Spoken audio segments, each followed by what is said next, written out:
আৰু শান্তিপূৰ্ণভাৱে এই সমস্যা সমাধান কৰাৰ বাবে আমি প্ৰচেষ্টা চলাই আহিছিলোঁ।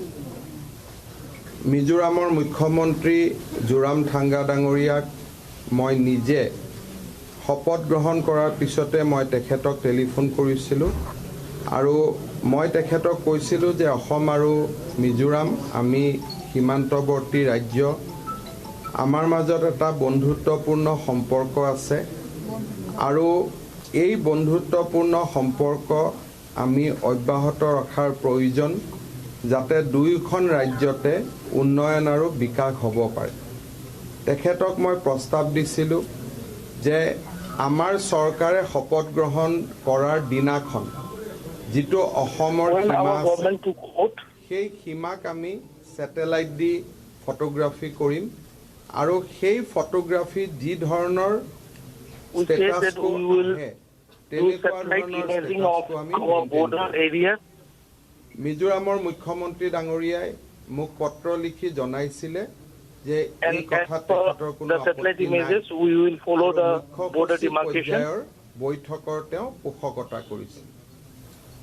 যোৱা 8 তাৰিখে নতুন দিল্লীত দুইজন মুখ্য সচিবৰ মাজত বৈঠক হৈছিলে আৰু মুখ্য সচিব পৰ্যায়তো অসমৰ পৰা আমি কৈছিলোঁ যে আমাৰ যি ধৰণৰ ষ্টেটাছটো আছে আপোনালোকে 10 মে ধৰক 6 মাহ আগৰ ধৰক বা আজি ধৰক ছেটেলাইট দি আপোনালোকে সীমাটো নিৰ্ধাৰিত কৰক আৰু সীমা নিৰ্ধাৰিত কৰাৰ পিছত তাতে আমি অৱস্থা বাহাল ৰাখিব লাগে।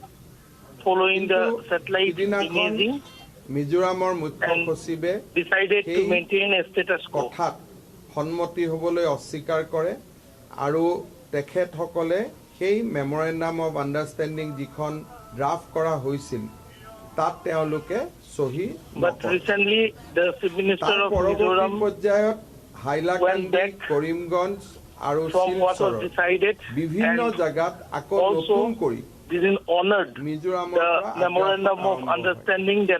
অসম পুলিচে গোটেইকেইটা আগ্ৰাসন ব্যৰ্থ কৰে আৰু আমি নিশ্চিত কৰোঁ যাতে অসমৰ নতুনকৈ কোনো মাটি ল'ব নোৱাৰে আৰু যাতে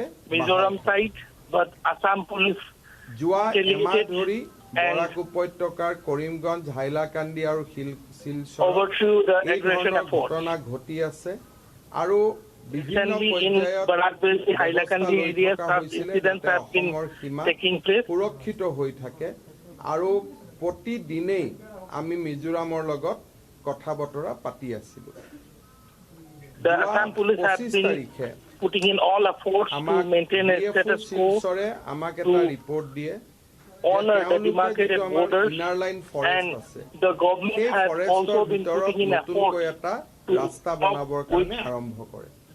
এতিয়া আমাৰ DC, DIG, IGP আমাৰ গোটেই মানুহখিনি তাতে যায় আৰু যাওঁতে দেখা পায় যে অকল ৰাস্তা এটাই বনোৱাই নহয় তাত নতুনকৈ police Recently we got information that the Mizoram government has constructed road in the disputed area and it was when the DIG, IGP and top officials went to the location and it was found that not only a road has been constructed but the government of Mizoram has also violated the border demarcation by constructing other facilities and putting in border outposts. বিশেষকৈ আমাৰ যেটো গুলটি বুলি কওঁ, গুলটি দি পাথৰ আমাৰ যেটো খাজা বন্দুক বুলি কওঁ সেই ধৰণৰ তেওঁলোকে ফায়াৰিং কৰে।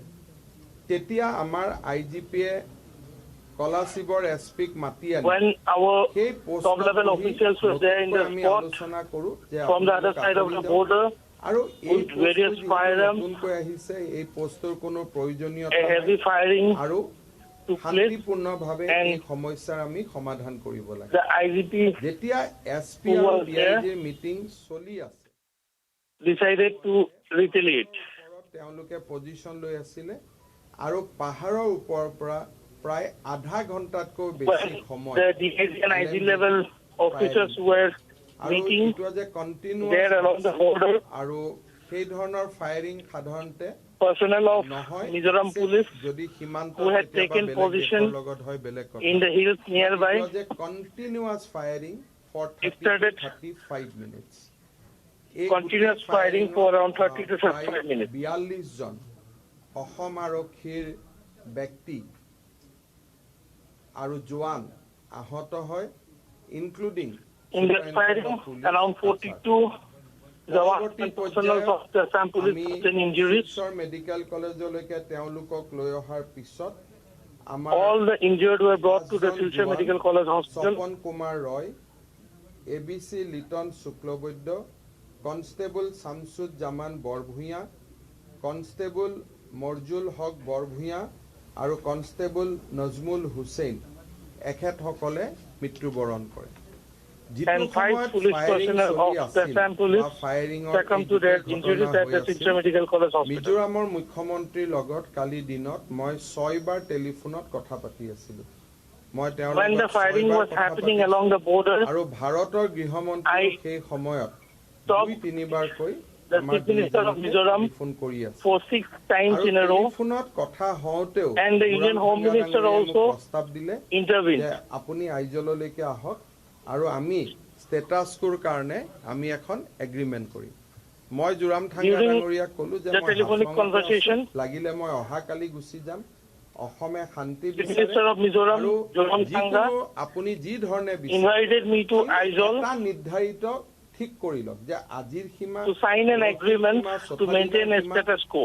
I told him that I am in Haflong and if needed, I will come to বন্ধ হ'ব লাগে Mizoram tomorrow itself. বিকাশৰ ৰাস্তাত যাব খোজে অসমৰ এইবিলাক কৰিবৰ বাবে সময় নাই আমাৰ কথাটো হ'ল যে আপোনালোকে এটা সীমা নিৰ্ধাৰণ কৰি লওক য'ত আপোনালোক তাৰ পৰা Our status has been very clear that Assam wants to excel further in the path of development. We don't have time হিচাপ কৰিব to বিচাৰে আমাৰ involve in quarrels along the border. We want a peaceful and respectful resolution regarding the border demarcation. Firing চলি আছে এছপিয়ে গুলি খাইছে আপুনি control কৰক তেতিয়া তেওঁ কৈছে I am I very asked the Chief Minister of Mizoram যি নহওক কালিৰ ঘটনাটো to maintain the status quo and the situation under control as অসমৰ ৰাজ্যক SP of Kasar also sustained bullet injuries. 1 inch মাটিও কোনেও ল'ব পৰা নাই অলদো আমাৰ মানুহে আত্মত্যাগ দিছে আমাৰ মানুহৰ মৃত্যু হৈছে For the efforts put in by the Assam police along the interstate border, I can assure that no one has been able to grab an inch of land which that belongs to Assam. আমাৰ police তাতে মোতায়েন হৈ আছে যাতে তেওঁলোকে কোনো কাৰণতে নতুনকৈ অসমৰ মাটি দখল কৰিব নোৱাৰে আগে Our পিছে police যেতিয়া personnel are still along the border তেতিয়া in order to ensure that কিন্তু এইবাৰ আমি no নিশ্চিত aggression কৰিছো যে takes place অসমৰ যাতে further. অলপ মাটিও কোনেও লৈ যাব নোৱাৰে আৰু আমাৰ 5 জন জোৱানে মৃত্যুবৰণ কৰাৰ পিছতো এতিয়াও আৰক্ষী তাতে মোতায়েন হৈ আছে আৰু আৰক্ষীয়ে নিজৰ We have ensured that no one আৰু আমি কোনো grabs an inch of land that belongs to Assam. Bharat চৰকাৰে আমাক And even after the fall of 5 bravers of the Assam police, our personnel are still standing along the border. আমি লগে লগে পোষ্টটো সিআৰপিএফক হেণ্ডওভাৰ কৰিছো and holding position. মিজোৰামে Bharat As per the instruction of the Union government, we have handed over the post to the CRPF পোষ্টৰ পৰা আমি আতৰি 100 metre দূৰত বহি আছো যাতে and have ভাৰত চৰকাৰৰ নিৰ্দেশ withdrawn পালন কৰিব পাৰো কাৰণ for ultimately 100 meters from that post as per the instructions of the government of India. মিজোৰামৰ চৰকাৰে মিজোৰামৰ মুখ্যমন্ত্ৰীয়ে কৰবাত নহয় কৰবাত অনুশোচনা কৰিব যে এনেকে এলএমজিৰ ফায়াৰ নিজৰ দেশৰ নাগৰিকৰ I hope তেনেকে that the government of Mizoram will repent the use of LMG on civilians নাগৰিকে মৃত্যু হোৱাৰ পিছত নিজৰ of their own country. এই ধৰণৰ ঘটনাই অসমৰ মানুহক দুখিত কৰিছে অসমৰ মানুহক ক্ষোভিত কৰিছে কিন্তু This এটা কথা incident has স্পষ্ট moved যে যিকোনো the people মূল্যৰ of Assam. বিনিময়তে অসমে নিজৰ সীমা সুৰক্ষিত কৰিব আৰু ভাৰত চৰকাৰে আমাক And I would like to ensure that at any cost, the state of Assam will protect its borders. আমাৰ Assam And we also reaffirm to follow the instructions of the government of India. প্ৰতিগৰাকী জোৱানৰ পৰিয়াললৈ মই 50 লাখ টকাৰ একোটা আৰ্থিক সাহায্য ঘোষণা কৰিছো। I announce a compensation of 50 lakhs to the family of the 5 jawans of the Assam police who laid down their lives. আৰু তেওঁলোকক চৰকাৰে 50 লাখ টকাকৈ তেওঁলোকে চৰকাৰক আগবঢ়াব। কালি যিসকল আহত হ'ল তাৰ এছপি কাছাৰক আমি ইতিমধ্যে মহাৰাষ্ট্ৰলৈকে SP Kasar has already been airlifted to Maharashtra for further treatment. Medical কলেজত কিছু অকণমান সিৰিয়াছ হৈ আছিল বাট আউট অফ ডেঞ্জাৰ তেওঁলোকক আন এখন এয়াৰ এম্বুলেন্সেদি গুৱাহাটী মেডিকেল কলেজলৈকে শিফ্ট কৰিছো। বাকি সকলক পৰ্যায়ক্ৰমে 3 others who were critical but are out of danger have been shifted to another air ambulance to Guwahati Medical College Hospital. তেওঁলোকক আমি 1 লাখ টকাকৈ চৰকাৰৰ পৰা আমি সাহায্য দিম। অসম পুলিচৰ The injured police personnel will get a compensation from the state government to the tune of ₹1 lakh. Duty কৰি অসমৰ সীমা সুৰক্ষিত কৰি আছে। তেওঁলোকক আমি এমাহৰ অতিৰিক্ত দৰমহা আমি মঞ্জুৰ কৰিছো যাতে তেওঁলোকে এমাহৰ অতিৰিক্ত দৰমহা তেওঁলোকে পাব পাৰে। Those police personnel who were deployed along the Assam Mizoram border will get an additional salary of 1 month কৰিমগঞ্জত এটা for হাইলাকান্দি the আৰু এটা deployment শিলচৰত along the border. মিজোৰামৰ সীমান্তত মোতায়েন কৰা হ'ব 1200 জোৱান। Total 4,000 commandos will be deployed in Assam Mizoram border. কাৰণ আমি আমাৰ সীমাৰ Total 4,000 commandos will be deployed in Assam Mizoram border. কথা যে these are reserve forest. Reserve forest ভৱিষ্যত প্ৰজন্মৰ কাৰণে যাতে ৰিজাৰ্ভ ফৰেষ্ট হৈ থাকে তাক চোৱাটো আটাইতকৈ প্ৰয়োজনীয়। অসমেও তাত ঘৰ বনাব যোৱা নাই, মিজোৰামৰ মুখ্যমন্ত্ৰীয়ে বাৰে বাৰে কৈ থাকে যে কোনোবা অবৈধ লোকক তাত আমি সংস্থাপন দিব খুজিছো। অসমৰ ফালৰ পৰা এটাও ঘৰ বনোৱা নহয়। পিকচাৰত বাৰে বাৰে ধৰাত পৰি আছে যে ফৰেষ্টৰ মাজেৰে তেখেতসকলে ৰাস্তা বনাইছে, গছ কাটি জুমৰ খেতিৰ কাৰণে তেওঁলোকে জাগা পৰিষ্কাৰ কৰি আছে। মই মিজোৰামৰ মুখ্যমন্ত্ৰীক বাৰে বাৰে কৈছো যে আপোনাক কোনোবাই ভুলকৈ কৈ আছে যে ইয়াত কোনোবা অবৈধ মানুহ সংস্থাপনৰ কথা আছে। ইণ্ডিয়ান চেটেলাইট বা ফৰেন চেটেলাইট পিকচাৰ নহয় কিয় আপুনি চাই লওক যে ডেষ্ট্ৰাকশ্যন ফৰেষ্ট ডেষ্ট্ৰাকশ্যন অসমত বাহিৰত বিশেষকৈ মানুহে বুজা উচিত যে য'ত এনক্ৰচমেণ্ট চলি আছে দ'জ আৰ ৰিজাৰ্ভ ফৰেষ্ট আৰু ৰিজাৰ্ভ ফৰেষ্ট মেইনটেইন কৰাৰ দায়িত্ব আমাৰ সকলোৰে।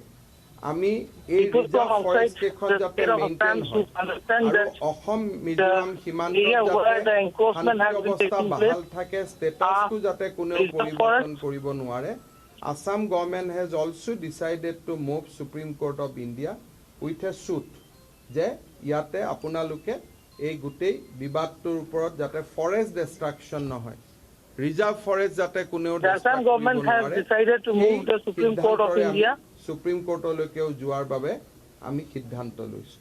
আপোনালোকৰ যদি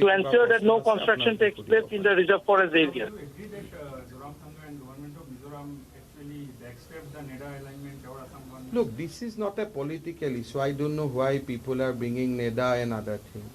This is a boundary dispute between the two states. This is not a political issue. We are not counting votes at this moment. This is not a political issue. This is a long-standing border dispute. When both the side Congress government was there, that point of time also that this dispute was there. When Mr. Torun Gogoi was in Assam and Mr. Lal Thanhala was in Mizoram, That point of time also that dispute was going on, enforcement was there. So these are dispute basically between two states. It is not between two political parties. Shillongot also we have discussed. Home Minister Amit Shah has said that when India entered 75th years of independence, there should not be any dispute. I have told in the meeting that Assam is ready to give anything for peace in the northeast. We do not want land, but only thing that it is a reserve forest. Wherever we have dispute, in between that there is a reserve forest. So can reserve forest be utilized for settlement? The moot question which rest of the India should know, that wherever we have dispute, that dispute is not regarding land. This dispute is regarding forest. Assam wants to protect the forest.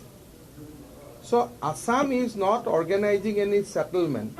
Assam is not doing any settlement in the forest area. So our problem is even a neutral people also take care of the forest. Suppose tomorrow central government says that look, there is no question of Assam, there is no question of Mizoram.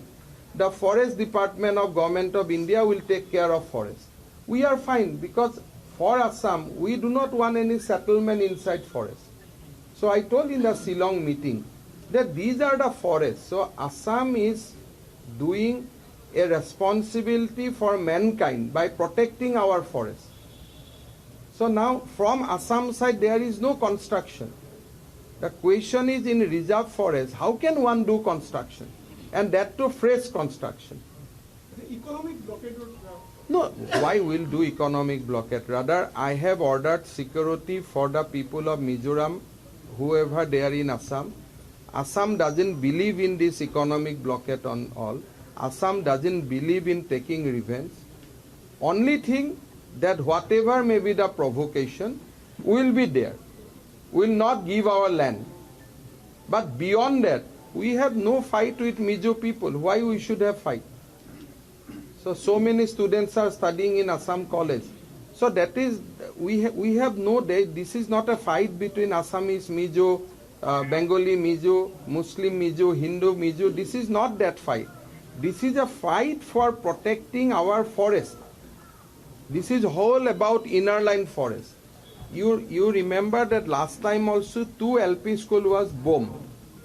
So question is that how can you utilize arms, ammunition, bomb to settle dispute between two states? It is not China-India boundary. This is after all boundary of India. So how can you do all these things? Sometimes our police go, we push them. Sometimes they come, they push. Then again both are IPS officer. They sit, they have a cup of tea, matter resolve. So I do not believe that we have anything to do against Mizoram.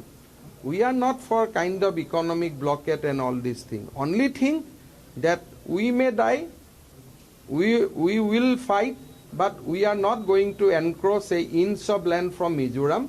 But we have to protect our land. But tomorrow if government of India say, no, give this, all this land to Mizoram, we will give because after all it is India's land. From the day I have taken over Chief Minister, not a single inch was taken.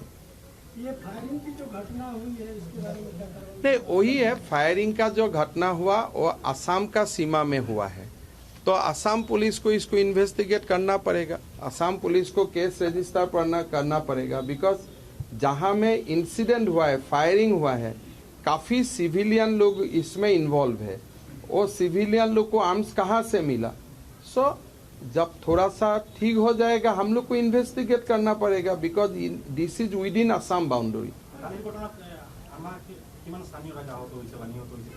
আমাৰ স্থানীয় ৰাইজৰ একো হোৱা নাই only 5 জন পুলিচৰ মৃত্যু হৈছে আৰু কোনো মাটি বাৰী আমাৰ হাতৰ পৰা যোৱা নাই আৰু আমাৰ এতিয়াও কিছুমান মিডিয়াত যি ধৰণে কৈছে এটো নহয় we have a strong deployment in that point now IGP is stationed there and we have a very strong deployment there and we are not allowing an inch of land to be encroached.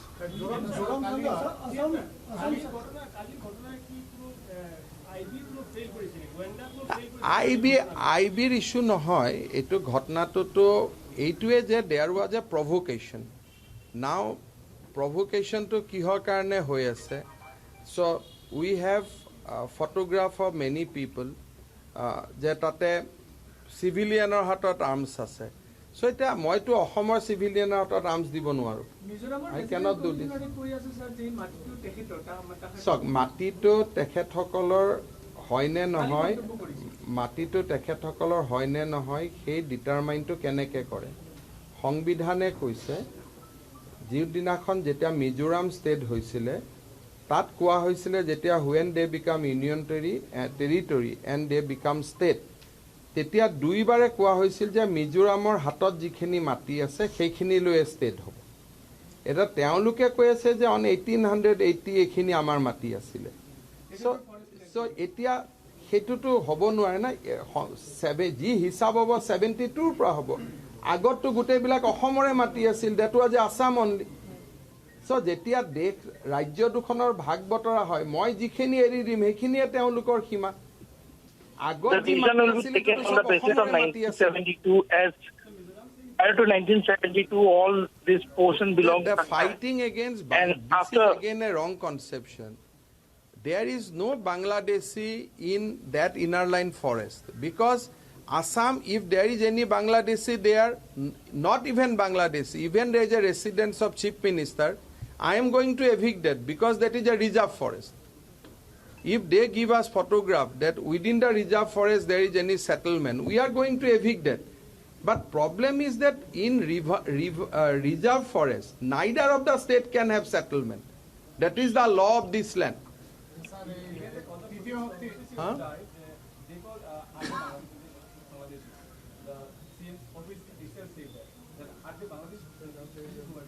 Look, I cannot say some word which is not befitting to my stature. If any human being is dying, then his nationality is not to be find out because we believe that once a person is died, then he is a friend of all. So कोई लोग मर जाने का बाद उनका nationality क्या है ये ढूंढना हमारा काम नहीं है और ऐसे मिजोरम का लोगों को अगर मैं बोलूँ आप लोग म्यांमार से आया है ये क्या ठीक होगा तो ये भी तो ठीक नहीं होगा ना इसलिए this is not the way if somebody tell us that if someone say that people of Barak Valley is from Bangladesh, then people of Barak Valley will say that you are from Myanmar. So that is not the way. We are all Indian. We are all citizens of India. So, moi kuno political comment divon nukhuju, but only thing that in Mizoram people are united. So it is better if in Assam also people remain united. But it is an individual choice. But if you look at the social media of Mizoram, everybody is united. So now it is on us whether in Assam we will try to do politics over dead body or we will remain united. It is on us. But only thing that my point is very clear that I will not allow an inch of land to be taken over. If constitution give there even entire Barak Valley, I have no issue. If tomorrow parliament enact an act and saying that government of India wants to give entire Barak Valley to Mizoram, Guwahati to Mizoram, Nalbari to Mizoram, I have no problem. But as long as parliament doesn't say that, I will not allow any individual people to take over Assam's land. তাৰ পিছতেতো firing হৈ গ'ল তাৰ পিছত তেখেতে সৰি ক'ব আৰম্ভ কৰি ফোনটো থলে আৰু তাৰ পিছত ফোন কৰা নাই দিনত আমি 6-7 বাৰ তেওঁৰ লগত মই কন্টেক্ট কৰি আছো দিনত I think last we talked about around 4:45 yesterday. So we started talking from 11:30 till 4:45 and during the day Home Minister Amit Shah has called both of us not less than 4 times. Then he said that tum log dono baat karo fir we were talking then we decided on an agreement that this will be the agreement then suddenly firing comes but khali moi ahomor raijok etue janabo khoju je we have not backtracked our people may have died But we are there, we are solidly there, we are defending our constitutional boundary as long this is our boundary. So if tomorrow Government of India say it is not in your boundary, then it is a different matter.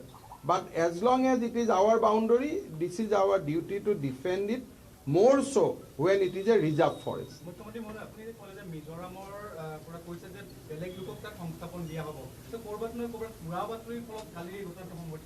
এইটো উৰা বাতৰি নহয়, এইটো দুমাহৰ পৰা in fact দুমাহটোতো আমি অলপমান মাটি লোৱাটো বন্ধ কৰিলোঁ বুলি, কিন্তু যোৱা ছমাহৰ পৰা লৈয়ে আছিলে। যোৱা ছমাহৰ পৰা 5টা ছেক্টৰত তেওঁলোকে মাটি লৈ আছে, 10 মে'ৰ পিছতহে ল'ব পৰা নাই। For the last 6 months, there has been continuous aggression, but from May onward, we cannot open fire to civilian. But unable to aggress we can further. definitely investigate. As the place of occurrence is within the jurisdiction of Assam, we are going to investigate. We are find out that how civilian got the arms. But as long as firing back, we cannot do that because we are Assam is a very, very responsible state. So we cannot do that. Even if suppose they take over entire Kasar district also, I cannot fire back to civilian, that to Indian civilian. That I cannot do that. Sir, apuni process 6 months dhori etu choli asile. So do you suspect there is a hidden international conspiracy that is guiding? I'll not say that, but of course some people in there are various activities in Assam in recent times, like as you know that we are blocking people from. There are many people now rebelling against the Myanmar government and they are entering Mizoram. So some of them wanted to go to North Dima Hasao. So we blocked that. Number one. Number two, we strongly suspect that there is a drugs route from across the border through Mizoram, through Barak Valley, through Assam towards the Punjab. So we cut that line. Then again, we have recently enacted in assembly, there is an act against transportation of cattle. So a lot of things has happened in between. So which might anger a section of people. I'll not say it is an international conspiracy. That is why, because now we have cut the lines of drug supply. Very clearly we have seized a huge quantum of drugs.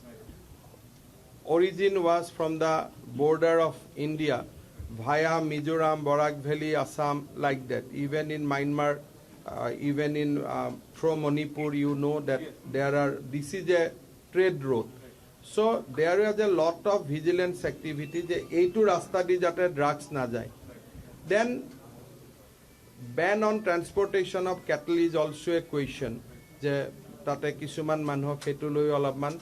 Although there is nothing against the northeastern state, but there is a rumor that beef will not be available.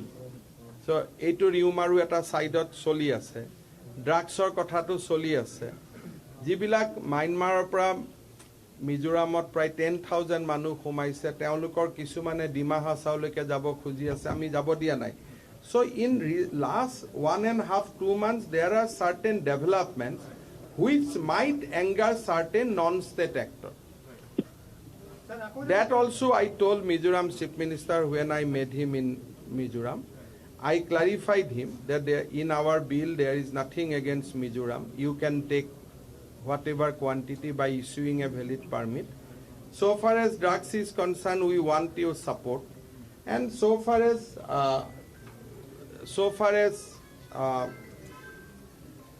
people from some people wants to settle in Dima Hasao, we cannot do that without explicit approval of Government of India. So these might be reason which might provoke certain civilian. Because I have few photographs where civilians are in arms. So normally in this dispute, civilians do not get angry because these are disputes which happen every day and we used to settle among ourselves. So why some civilian got angry, I think these angles will be looked after by the Mizoram police. It has to be looked after by the Mizoram police, whether certain vested non-state actor has entered into the scene. So I sincerely hope that Chief Minister of Mizoram will investigate that. No, last 2 মাহত অসমত কিছুমান কথা চলি আছে যাৰ কিছুমান পৰিণাম আছে সো সেই কাৰণে কিছুমান নহলে সিভিলিয়ান মানুহ কিয় আহিব so why non-civilian people why civilian people will come so those things need to be investigated. I cannot say this is the case, but surely Mizoram government must inquire that from where civilian got arms and where from they got authority to fire at Indian citizen, and those videos are there. I think it is also important for peace and stability of Mizoram that civilian doesn't got arms. So these are, if today it is being used against Assam police, tomorrow it will be used against own people.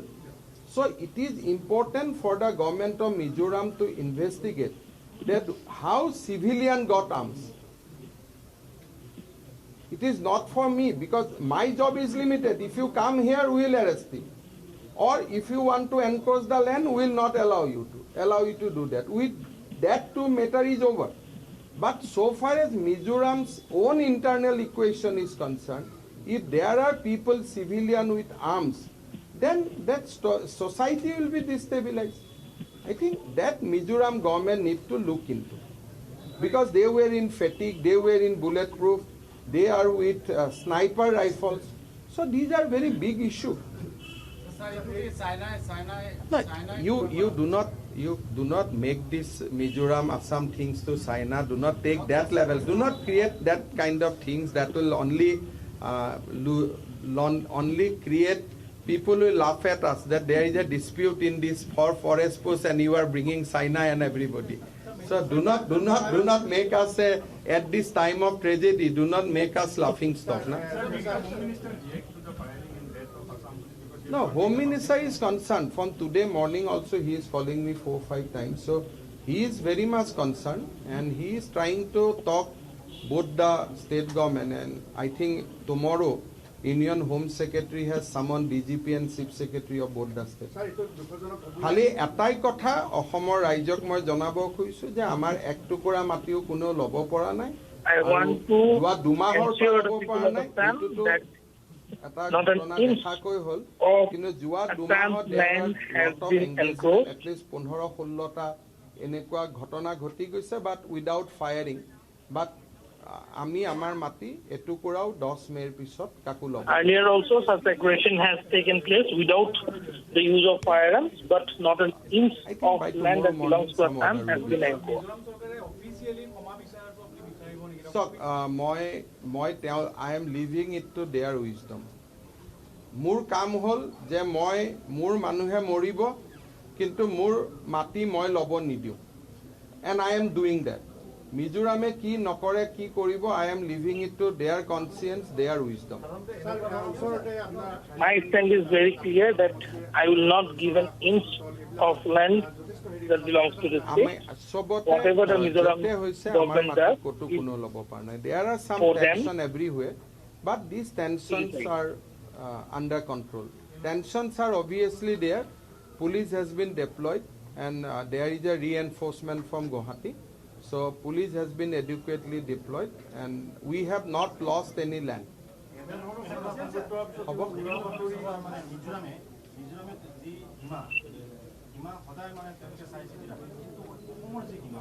অসমৰ সীমা আমি অসমে এইকাৰণে চাব নোৱাৰো. We believe in protection of forest. আমি যদি তাতে ৰাস্তা বনাও, তাতে border outpost বনাও, তাতে পুলিচ চকী বনাও, that means we have to destroy forest. So Assam is playing a historical responsibility of preserving forest for our future along the generations. border areas as এতিয়া we বহুত মানে respect the অসমীয়া forest ৰাস্তা land. বনাব লাগে, অসমীয়া electricity বনাব লাগে, tower we লগাব লাগে. go But then I have into to further defy development of Forest the Act. border areas And by Assam is construction a of roads law-abiding and state. electrification I of the cannot do area, we will have to destroy the forest, which I don't go for.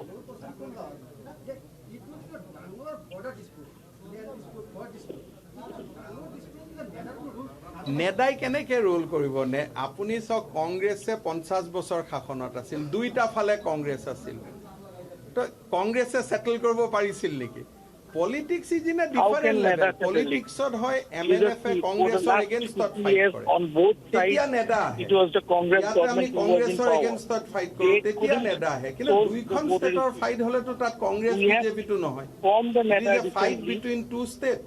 মিজোৰামত বৰ্তমান Congress MNF এক আমাৰ ইয়াতো সব এক কথাটো কৈছো কিন্তু ইলেকশ্যনৰ সময়তো আমি এক নহয় যেতিয়া দুইটা ফালে লাল থানা হল আৰু তৰুণ গগৈ আছিল তেতিয়াতো চাহ মিঠাই খাইতো শেষ কৰি দিব পাৰিলেহেঁতেন যেতিয়া সন্তোষ মোহন ইয়াত মিনিষ্টাৰ আছিল তাত লাল থানা আছিল দুইটাই বহি আহক চাহ একাপ খাওঁ চহিটো মাৰি at that point also they couldn't solve the issue. That's why several rounds of political things are different. Conflict political alliances are different. এতিয়া মই নেদা বুলি মই মাতি এৰি দিব This is a fight পাৰিম between two states. আজি মই যদি মিজোৰামত নেদা হওক গতিকে মই মাটিটো এৰি দিওঁ তেতিয়া মোক তাতে হিৰো বনাই দিব মই এইটো কৰিব পাৰিম জানো সেইকাৰণে মই নেদা হ'ব পাৰো but first I am chief minister of Assam first এতিয়া আপোনালোকে যদি কয় যে আপুনি নেদাটো ষ্ট্ৰং কৰি দিয়ক তেতিয়া মই গোটেই মাটিটো গৈ তাতে দি দিব লাগিব যে নেদা ষ্ট্ৰং কৰক NEDA is a different. গতিকে ইয়াত I do not know that how I my may Congress be friends from are being NEDA, but NEDA I'm here. the chief minister of Assam first. And After the yesterday's incident, we see that the local and the people from the side of Mizoram, NEDA has no role. they have gained some Let them play in the border enjoy, dispute. but at some point of time their conscience will poke that those who died they are also Indian citizens. So they are some people, some civilians are behaving that as if there is a fight between two foreign countries. The same Mizo brothers are studying in Assam. Same Mizo brothers are doing business in Assam. And we are friends from time immemorial. So if you are rejoicing on a death of a friend, so how I can comment on that? Today, can we give a strong message? no. What strong message you can give? I cannot ask my police to open fire on them. So that message I cannot give. I only give the message that look, whatever may be the provocation, will die, but will not give our land. So, আৰু আমি মৰিম কিন্তু আমি আমাৰ মাটি নিদিওঁ আকৌ যদি মিজোৰাম আহে will die, but will not fire on innocent people. Will not fire on civilian, will die but will protect our land. অসমেতো এটা আমি আমাৰ যেটো ভাৰতত আমাৰ প্ৰতিশ্ৰুতি আছে এটো আমি নষ্ট কৰিব নোৱাৰো নহয় কালি মই ইয়াৰ পৰা এলএমজি মৰ্টাৰ লৈ গৈ মই ফায়াৰিং কৰাব নোৱাৰো নহয় After all, they are Indian citizens. Kali jodi yate China India kajiya lage, we have to fight together. Our force has to move together. That is why I have advised my people, let us die, but we'll protect our land. It is not a question of provoking, apuni kiba action lobo niki, moi ki action lobo. I cannot ask my police there's to no fire question on of provoking. innocent people. Children will die, What ladies action I will will die. do.